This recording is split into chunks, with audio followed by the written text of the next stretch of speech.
Hi, this is Naomi with Sword and Steel, and today we are going to check out all the miniatures up close and personal from the Kill Team Chalnath, which is Sisters of Battle against, well, pre-Sisters of Battle against T'au Pathfinders, along with a whole bunch of terrain.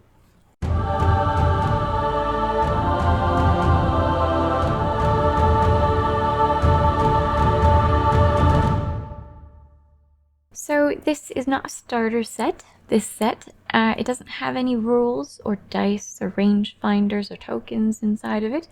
It is purely a little rules expansion for T'au and for Sisters of Battle with fully customizable multi-part models, as well as more Sector Imperialis terrain in a build combination that they haven't had before that matches the 9 missions within this little Chalnath rulebook, and it has a double-sided board. Alright, now the assembled miniatures. So our drones are our regular drones. I created these 3 drones because I didn't have them yet. You can make any of the 5 options that you want. Well, 2 of any of the 5 options that you want, and then the larger MB3 Recon drone. So the T'au are quite customizable in that you can create either all regular troops, Shesla troops, or you can create one of each of the different specialists, or 3 of these fellows with rail rifles, or 3 iron rifles. So make certain you do yourself the service of checking to see exactly what you want made first, and doing the specialist first. I think, yes, he's the medic specialist.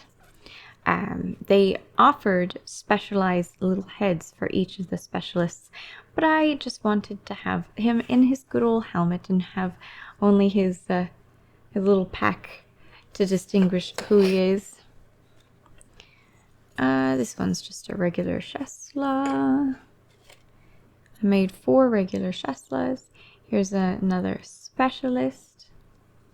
There really isn't a downside to having all specialists rather than just some regular troops, but I just didn't want to go through all of those rules when I was playing a game. Here's a regular fellow. Oh, his arm went down. I did find that these guys are... You have to be paying attention and be patient with applying their arms. I'd suggest for a 2-handed weapon, you apply the arm that has the weapon in it, and then the arm that is going to catch the weapon, unless you have that little finicky guy here who you actually have to attach his fingers to his arm. His fingers are on the weapon and his arm has to be attached to it. It's a bit finicky, so you may want to consider trying to get those 2 arm pieces to be glued together before you attach it to the rest of the model. Just a nice regular fellow again. Just a nice regular fellow. All the new upgrade sprue pieces that I used work very nicely on the original T'au Pathfinder team. Ah, this is my Shasui. The drones themselves were the most straightforward pieces to put together of the T'au. So if you're fairly new to construction, you may want to start off with these guys before you work into the courage of assembling all of these T'au. Make certain you have time prepared to assemble all of your models, as it will take some time to assemble them. Now for our sisters, here is what a regular militant sister looks like, and what I really found nice was that their faces are actually female faces.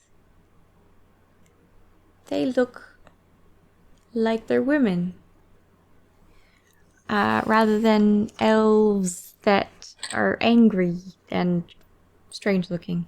But no, these actually have ladies' faces, which I very much appreciate. Another regular militant. This one is the duelist. she has a regular sword, but in her other hand is a little knife. I saw no good reason not to use all the specialists that I enjoyed. This one is another militant, but she's late to the game, wasn't paying attention, is still drawing her sword. She's got a slightly worried facial expression on it because she realized that she should have already had her sword drawn. Here is our superior. There's a couple different options for her weapons and 3 different head options. The other 2 have larger cone style helmets, so I preferred this one. A nice amount of extra pieces. Now, where are the heads? Must be on the other sprue. All these extra pieces.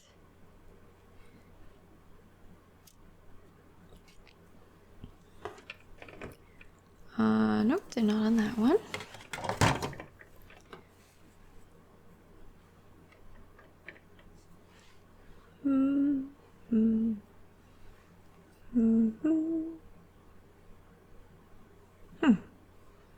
Oh, there they are. There's one of the extra heads. I decided that I preferred the crown.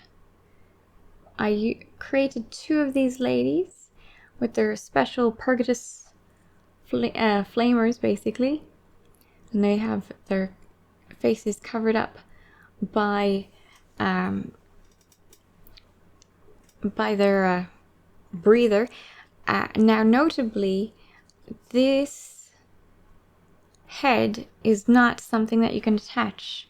It would actually be quite the endeavor to cut it off to try and put her head elsewhere, because her head, her back part is one piece attached to part of her body, and her front part is another piece attached to part of her body, and her face is the little insert that you put into it.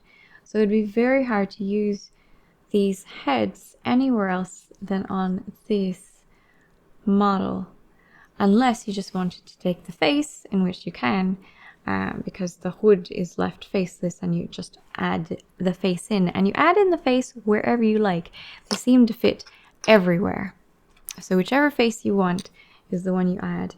For example, the way that you could have built this Hospitaller is with another mask over it, but I didn't want her to be. I wanted to see her face, so I used one of the regular ladies' faces that I wasn't using since I had a mask on her instead, and just attached it to the Hospitaller, and each one would fit, so you could match your face with the person as you saw fit to do so. Here's the other one with the Purgatus flamer. I also wanted to have the one chainsword lady. Now they attach at the arm, so you certainly could take these and go somewhere. All of their weapons, you could take their weapons and go elsewhere with it, because it does attach on the arm in every single one. And lastly, I have this lady. The heads are oriented in one particular direction, and it would be an endeavor to try and change that. But each face is different, so you can change up how they look then, and maybe with a little bit of fixing up, you can change which weapon hands go on which torso. They definitely fit better on one torso, but with a little bit of work, you could fit them on any of the others. A little bit of cutting here, a little bit of putty there. It's fine. So let's look at all the T'au extra bits. As you can see, on the extra sprue, I've got a whole bunch of heads. There's a whole bunch of heads that I didn't use, and little random bits. On the original T'au Pathfinder sprue, I have less options, but you still have a whole bunch of extra pieces. And right, so here is piece number 1. This is Sector Imperialis, but they have it designed in a format that we haven't seen before. well, maybe we have seen of these little ones, but the larger ones seem to be unique way to they assembled them. But if you have the Sector Imperialis pieces, you may be able to recreate them without actually needing these particular models. But it's a sizable amount of terrain. This one, for example, is quite large.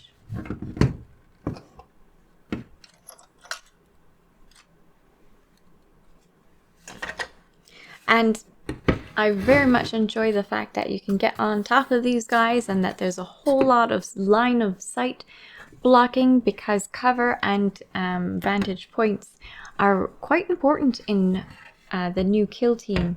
So these terrain pieces not only are steady and can be used with a whole bunch of other different terrain pieces they've already put out, but they are really good for the game as well, since you can hide a model under there, and if you stick her in the corner, no one's gonna see her or peeking out. But these great for kill team.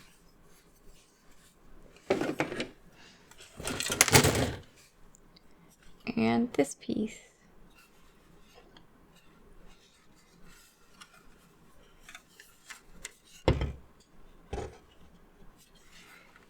And well, the terrain pieces, to make the various pieces, you basically use everything. I only have a little few bits and bobs from the terrain.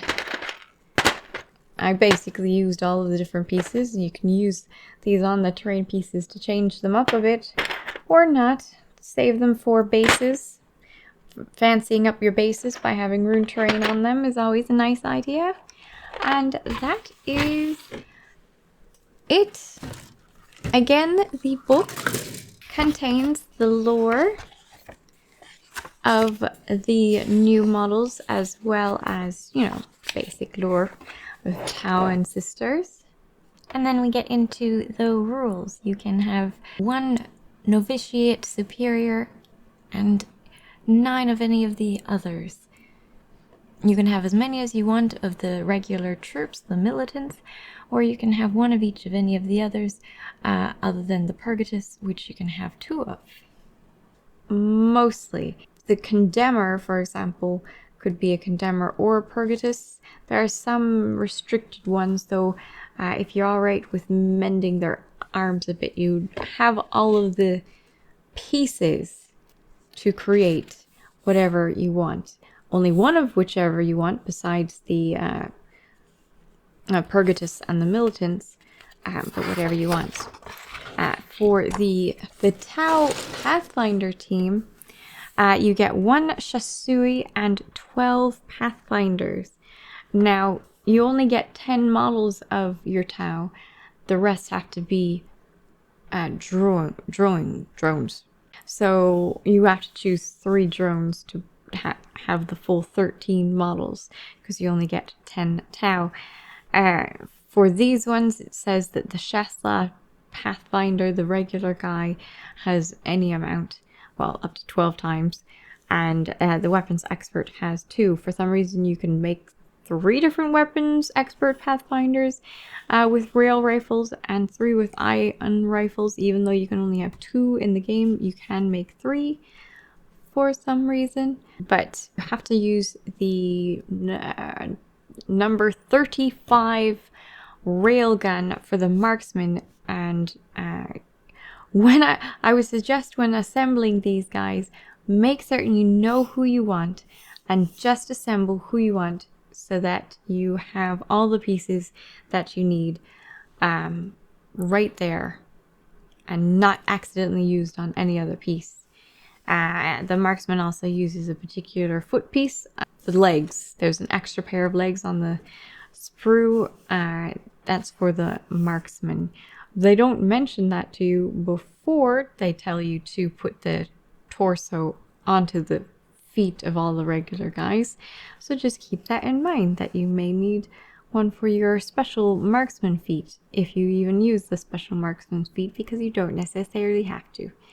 And then you can make one of any of the others. Since you can only have one of any of the others, this seems fitting. And dun, dun, dun, and all that jazz.